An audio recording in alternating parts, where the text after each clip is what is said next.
Hello friends, அஸ்ஸலாமு அலைக்கும். Welcome back to my channel Sparkle homemaker.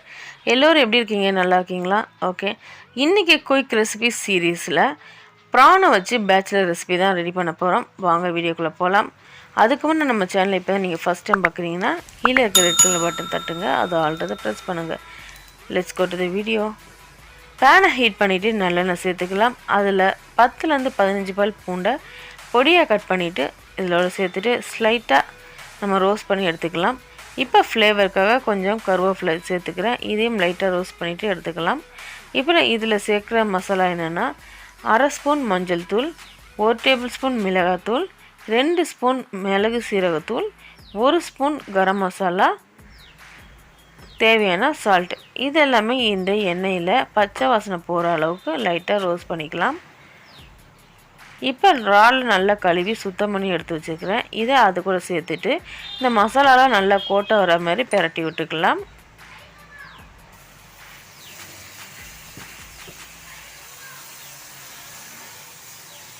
இந்த ரெசிபியில் நம்ம தண்ணி சேர்க்கக்கூடாது. இந்த மசாலாவில் இந்த இறால் நல்லா கோட் ஆகிட்டதுக்கப்புறம் அடுப்பை லோ ஃப்ளேமில் வச்சுட்டு மூடி போட்டு 1 நிமிஷம் அளவுக்கு நம்ம வேக வைக்கலாம். இப்போ தண்ணி அதுலேயே விட்டுரும். இதுக்கு நம்ம தண்ணி சேர்க்க வேண்டாம். இந்த இறாலில் இருக்க தண்ணியே இதுக்கு போதும். எந்த அளவுக்கு தண்ணி விட்டுருக்கு பாருங்கள்.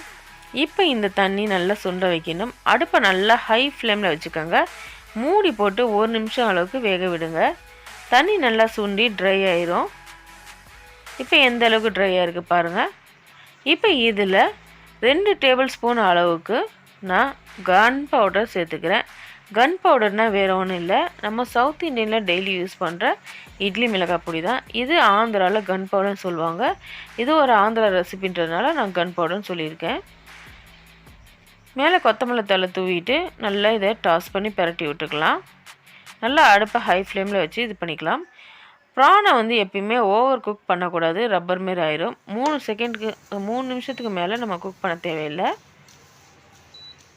இப்போ நல்ல ஃப்ளேமில் ஹை ஃப்ளேமில் நல்லா டாஸ் பண்ணி எடுத்துகிட்டு இப்போ அடுப்பை ஆஃப் பண்ணுறதுக்கு முன்னாடி ஒரு லெமனோட ஜூஸை நான் எடுத்துக்கிறேன். இந்த ஜூஸை சேர்த்துட்டதுக்கப்புறம் நல்லா டாஸ் பண்ணிவிட்டு பிரட்டி விட்டுட்டு அடுப்பை ஆஃப் பண்ணிடலாம். இப்போ நம்ம gun powder garlic prawn ready ஆயிடுச்சு.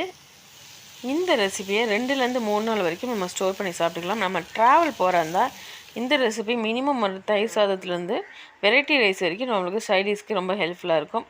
ஸ்டோர் பண்ணி சாப்பிட்ற ஃபுட்டில் நம்ம மெயினாக கவனிக்க வேண்டியது என்னென்னா ஆஃப் பாயிலில் குக் பண்ணக்கூடாது. நல்லெண்ணெய் மட்டும்தான் நம்ம குக் பண்ணியிருக்கணும். நம்ம தண்ணி சேர்க்காமல் எண்ணெயிலே குக் பண்ணியிருக்கணும். 2லேருந்து 3 நாளைக்கு மேலே நம்ம சாப்பிட்றதா இது லெமனுக்கு பதிலாக நீங்கள் வினிகர் சேர்த்துக்கோங்க. கைப்படாமல் இருக்கணும். ஸ்டோர் பண்ணுற கண்டெய்னர் கிளாஸ் கண்டெய்னர் இருந்தால் அது ஃப்ளேவர் மாறாமல் இருக்கும். கிளாஸ் கண்டெய்னர் நல்லா வாஷ் பண்ணிட்டு வெயிலில் காய வச்சுட்டு அப்புறம் ஸ்டோர் பண்ணுங்கள். இந்த வீடியோ பிடிச்சிருந்தா லைக் பண்ணுங்கள், ஷேர் பண்ணுங்கள், மறக்காமல் சேனலை சப்ஸ்கிரைப் பண்ணிக்கோங்க. அண்ட் இதில் bye bye Sparkle Homemaker. Thank you for வாட்சிங். வாங்க மீண்டும் சேர்ந்து பயணிக்கலாம்.